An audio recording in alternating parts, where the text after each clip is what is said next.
नमस्कार, आदाब, स्वागत है आप सभी का। आप देख रहे हैं टीएस न्यूज चैनल। वक्त हो चुका है दिन भर की ताज़ा और बड़ी खबरों की रुख करने का, तो शुरुआत करते हैं सुर्खियों के साथ। दिल्ली से पहले केजरीवाल के लिए बुरी खबर है चंडीगढ़ मेयर चुनाव का रिजल्ट। बजट सत्र में बुलाई गई बैठक खत्म, वक्फ और इमिग्रेशन समेत 16 बिल लाएगी सरकार। महात्मा गांधी की पुण्यतिथि पर राजघाट पहुंचे कांग्रेस अध्यक्ष खड़गे और राहुल गांधी पुष्पांजलि की अर्पी। कांग्रेस ने केंद्र सरकार पर साधा निशाना, महज दिखावा बनकर रह गई संसदीय समितियां। केजरीवाल की नई गारंटी, सरकारी आवास में काम करने वाले सर्वेंट को बीमा समेत कई सुविधा। जल्द जारी होगी 19वीं किस्त, मगर हजारों किसानों को नहीं मिलेंगे 2000 रुपये। जी हाँ, एक एक करके पूरी जानकारी आपको विस्तार से देंगे, लेकिन उससे पहले एक छोटी सी रिक्वेस्ट करेंगे दोस्तों।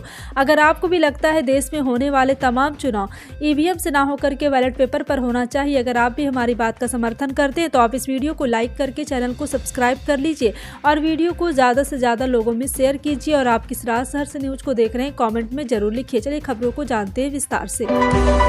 जी हां, आपको बता दें, प्रयागराज में चल रहे महाकुंभ मेले में एक बार फिर आग लगने की घटना सामने आई है। महाकुंभ के सेक्टर 22 में आग लगने से कई पंडाल जल गए। हालांकि समय रहते फायर ब्रिगेड ने आग पर काबू पा लिया। इस घटना में कोई जनहानि की सूचना नहीं है। फिलहाल आग लगने के कारण का पता नहीं चल पाया। अधिकारी श्रद्धालुओं से शांति बनाए रखने की अपील कर रहे हैं और मामले की जाँच में जुट गए हैं। जानकारी के मुताबिक आग लगने की इस घटना में 15 टेंट जलकर खाक हो गए हैं। आग लगने की सूचना मिलने पर तत्काल अग्निशमन दल को सूचित किया गया। हालांकि टीम को टेंट तक पहुंचने में कठिनाई हुई, क्योंकि वहां पहुंचने के लिए कोई रास्ता नहीं था। इसके बाद भी अग्निशमन दल समय पर पहुंचा और बिना किसी बड़ी घटना के आग पर काबू पाया। बता दें, अरविंद केजरीवाल को 2013 के पहले ही दिल्ली विधानसभा चुनाव से दलितों का सपोर्ट मिलने लगा था। एक धारणा बन गई कि आम आदमी पार्टी ने सबसे ज्यादा कांग्रेस को डैमेज किया है, लेकिन ये भी सच है कि आम आदमी पार्टी ने तो बहुजन समाज पार्टी का दिल्ली में सफाया ही कर दिया है। नुकसान तो बीजेपी को भी हो रहा है, लेकिन अरविंद केजरीवाल के पक्ष में चले जाने से बाकी सभी दलित वोट गंवा बैठे हैं। अरविंद केजरीवाल के राजनीति में आने से पहले की बात करें तो 2008 के चुनाव में 14.5% वोट शेयर के साथ मायावती की बीएसपी ने 2 सीटें जीती थी, लेकिन उसके बाद सीटें मिलने तो दूर 2020 आते आते बीएसपी के वोट शेयर घटकर 1% से भी नीचे पहुंच गया। चंडीगढ़ मेयर चुनाव का सियासी समीकरण दिल्ली विधानसभा से थोड़ा ही अलग था। दिल्ली की तरह चंडीगढ़ मेयर चुनाव में भी तीनों बड़े किरदार आम आदमी पार्टी, बीजेपी और कांग्रेस ने हिस्सा लिया था, लेकिन मुकाबला 2 गुटों के बीच आमने सामने का था। दिल्ली की तरह त्रिकोणीय नहीं। दिल्ली में तो आम आदमी पार्टी और कांग्रेस एक दूसरे के खिलाफ चुनाव मैदान में है, लेकिन चंडीगढ़ मेयर चुनाव में दोनों के बीच लोकसभा चुनाव की ही तरह पहले से गठबंधन था और दोनों मिलकर बीजेपी से मुकाबला कर रहे थे।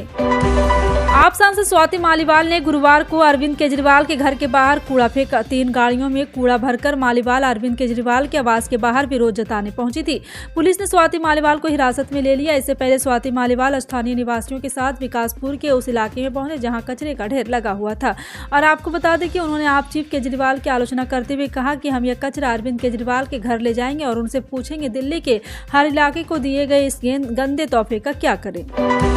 एक बार फिर न्यायिक आयोग की गठित 3 सदस्यीय कमेटी संभल के पीडब्ल्यूडी गेस्ट हाउस पहुंची है। उत्तर प्रदेश सरकार ने न्यायिक आयोग की टीम में रिटायर्ड जज देवेंद्र अरोड़ा, यूपी के पूर्व डीजीपी अरविंद केजरीवाल और यहां पे अरविंद कुमार और जैन व रिटायर्ड प्रमुख सचिव अमित प्रसाद को नियुक्त किया है। वहीं पीडब्ल्यूडी गेस्ट हाउस में Sambhal DM doctor Rajendra Pensiya, SP Krishna Kumar Bishnoi, SDM Vandana Mishra और सीईओ अनुज चौधरी मौजूद हैं। देश के तीसरे सबसे बड़े औद्योगिक घराने अडानी ग्रुप की फ्लैगशिप कंपनी अडानी एंटरप्राइजेज ने तीसरी तिमाही का रिजल्ट जारी कर दिया है। कंपनी का मुनाफा दिसंबर तिमाही में 97% गिरकर 58 करोड़ रुपए रह गया।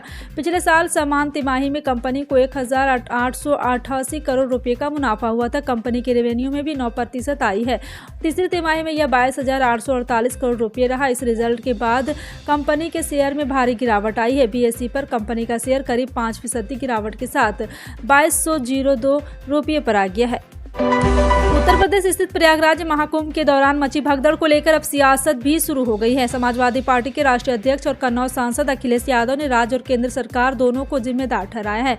अखिलेश यादव, इस दुखद हादसे के चलते 30 लोगों ने अपनी जान गंवाई और 60 लोग इसमें घायल हो गए। इसमें 5 लोग ऐसे जिनकी पहचान नहीं हो सकी है।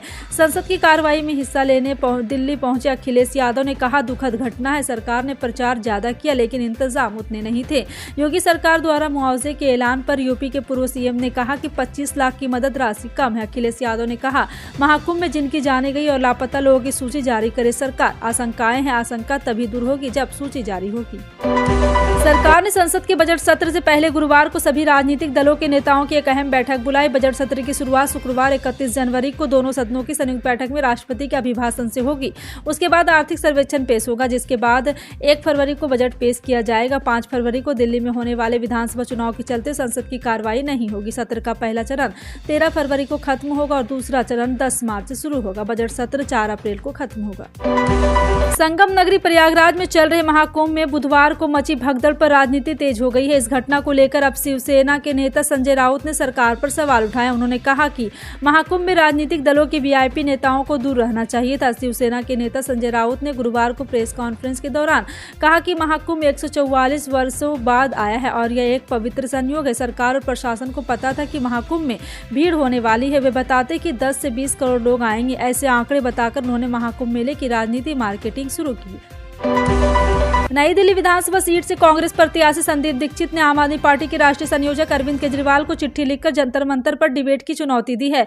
गुरुवार को उन्होंने कहा कि अगर केजरीवाल ने जो कुछ बोला है वो सच होगा तो डिबेट के लिए आएंगे और अगर झूठ हुआ तो वो नहीं आएंगे। अरविंद केजरीवाल की बहस की चुनौती को लेकर संदीप दीक्षित ने कहा कि मुझे नहीं पता कि केजरीवाल के अंदर सच बोलने की हिम्मत है या नहीं। इतने दिनों तक उन्होंने जो कुछ कहा, अगर उसमें सच्चाई होगी तो वो आएंगे, अगर सच्चाई नहीं होगी तो वो नहीं आएंगे, क्योंकि उनको पता है कि झूठ पकड़ा जाएगा। राष्ट्रपिता महात्मा गांधी की पुण्यतिथि थी और इस मौके पर पूरा देश उन्हें याद कर रहा। कांग्रेस अध्यक्ष मल्लिकार्जुन खड़गे और नेता प्रतिपक्ष राहुल गांधी इस मौके पर दिल्ली में महात्मा गांधी की समाधि स्थल राजघाट पहुंचे और उन्हें श्रद्धांजलि अर्पित की। और राहुल गांधी ने महात्मा गांधी को याद करते हुए अपने सोशल मीडिया प्लेटफॉर्म एक्स पर लिखा, गांधी जी सिर्फ एक व्यक्ति नहीं, वह भारत की आत्मा है और हर भारतीय में आज भी जीवित है। सत्य, अहिंसा और निडरता की शक्ति बड़े से बड़े साम्राज्य की जड़ें हिला सकती है। पूरा विश्व उनके इन आदेशों का प्रेरणा लेता है। राष्ट्रपिता महात्मा और हमारे बापू को उनके शहीद दिवस पर सत-सत नमन। लोकसभा में विपक्ष के नेता राहुल गांधी ने बुधवार को दिल्ली के बवाना में एक विशाल जनसभा को संबोधित किया। जी हां, आपको बता दें कि इस दौरान राहुल गांधी ने आम आदमी पार्टी और भारतीय जनता पार्टी पर निशाना साधा। राहुल गांधी ने जनसभा को संबोधित करते हुए कहा कि दिल्ली में पीने के साफ पानी की समस्या है। लोगों को गंदा पानी मिलता है, यहाँ लोगों को महंगा पानी खरीदना पड़ता है। मीडिया इन समस्याओं को नहीं दिखाता है। राहुल गांधी ने आरोप लगाया कि जनता की आवाज और बात हिंदुस्तान का मीडिया उठाता ही नहीं है। किसान, मजदूर की बात, बेरोजगारी और महंगाई, ये चीजें टीवी पर नहीं दिखती है। उत्तर प्रदेश स्थित सीतापुर से कांग्रेस के सांसद राकेश राठौर को बलात्कार के आरोप में बृहस्पतिवार को उनके आवास से गिरफ्तार कर लिया गया, जिसके बाद उन्हें कोर्ट में पेश किया गया। कोर्ट ने उन्हें 13 दिन की न्यायिक हिरासत में भेज दिया है। रेप कांड के आरोपी सांसद राकेश राठौर को पुलिस ने गुरुवार को गिरफ्तार कर सीजीएम कोर्ट में पेश किया। यहाँ सीजीएम गौरव प्रकाश ने 13 फरवरी तक जुडिशियल रिमांड देते हुए आरोपी सांसद को जेल भेज दिया है। आप इस मामले में 13 फरवरी को अगली सुनवाई होगी। कांग्रेस ने गुरुवार को कहा है कि वक्फ संशोधन विधेयक संबंधी यहाँ पे जो भी लेकर कांग्रेस सरकार पर निशाना साधा है, समितियां यहाँ कामकाज कर रही है। आज की तारीफ भी हो रही है। समिति के कामकाज के तरीकों को लेकर विपक्षी नेताओं ने सर्वदलीय बैठक में अपना विरोध दर्ज कराया है। पार्टी महासचिव जयराम रमेश ने आरोप भी लगाया कि वर्तमान सरकार में संसदीय समितियां महज एक दिखावा बनकर रह गई हैं। भाजपा की कर्नाटक इकाई में जबरदस्त घमासान देखने को मिल रहा है। गुटबाजी और कला का आलम यह हो चला है कि पार्टी के नेता अब सार्वजनिक सभाओं में एक दूसरे को नीचा दिखाने से भी नहीं चूक रहे। बीजेपी सांसद डॉक्टर के सुधाकर ने संगठन को ही खुली चेतावनी दे दी है और प्रदेश अध्यक्ष विजेंद्र की ओर इशारा करते हुए कहा कि जी हिजूरी करने वालों को नियुक्ति की जा रही है। भारतीय जनता पार्टी के अध्यक्ष जेपी नड्डा ने बृहस्पतिवार को कहा कि यमुना में प्रदूषण के मुद्दे पर आम आदमी पार्टी के आरोप प्रत्यारोप ने राष्ट्रीय राजधानी की सरकार की अक्षमता के उजागर कर दिया है। उन्होंने मांग की है कि आपके राष्ट्रीय संयोजक अरविंद केजरीवाल को यमुना में जहर मिलाने वाली अपनी टिप्पणी के लिए हरियाणा और दिल्ली के लोगों से माफी मांगनी चाहिए। नड्डा ने एक्स और इन्फोडेंटा के एक इन्फोग्राफिक के टैग किया है, जिसमें दावा किया कि यमुना के दिल्ली में प्रवेश करते ही प्रदूषण बढ़ जाता है। आम आदमी पार्टी के राष्ट्रीय संयोजक और अरविंद केजरीवाल ने अपनी एक और गारंटी देने की घोषणा की। इस गारंटी में सरकारी आवास और बंगले में रहने वाले सर्वेंट जो वहां के स्टाफ क्वार्टर में रहते हैं उनके लिए भी अब केजरीवाल की गारंटी काम करेगी, जिनमें उन्हें के लिए बीमा योजना, उनके बेरोजगार होने पर उनके रहने के लिए ठिकाना और अन्य जरूरतें पूरी करने के साथ उनके लिए नए नियम कानून भी बनाए जाएंगे। अरविंद केजरीवाल ने कहा कि कई सरकारी आवास में, चाहे वह ऑफिसर्स के हों या मंत्रियों के, वहां पर उनके घर में काम करने वाले जो सर्वेंट है, जो उनके सर्वेंट क्वार्टर में रहते हैं, उनकी भी ढेर सारी समस्याएं हैं। प्रधानमंत्री किसान सम्मान निधि योजना के स्वतः निबंधन के 60% से अधिक लाभुकों के आवेदन की त्रुटिपूर्ण करार दिया गया है। आवेदकों को अयोग्य करार दिए जाने के पीछे एक ही जमीन पर परिवार के कई सदस्यों द्वारा आवेदन करना और अपेक्षित दस्तावेज के पोर्टल पर अपलोड नहीं करना बताया जा रहा है। मालूम हो कि पिछले वर्ष से सरकार ने जब से स्वतः निबंधन की सुविधा उपलब्ध कराई, तब से लेकर 27 दिसंबर 2024 तक जिले से कुल 66,590 किसानों ने सम्मान निधि के लिए ऑनलाइन आवेदन किया है। भारतीय सराफा बाजार में 30 जनवरी 2025 की सुबह सोना चांदी कीमत में बढ़ोतरी देखने को मिली। सोना अब 81,000 रुपये प्रति 10 ग्राम के पार रहा, तो वहीं चांदी का भाव 91,000 रुपये प्रति किलो ज्यादा रहा। फिलहाल आपका इन सभी खबरों पर क्या कहना है, कमेंट सेक्शन में टाइप करके जरूर बताएं। मिलते हैं अगली बड़ी खबर में, तब तक के लिए जय हिंद।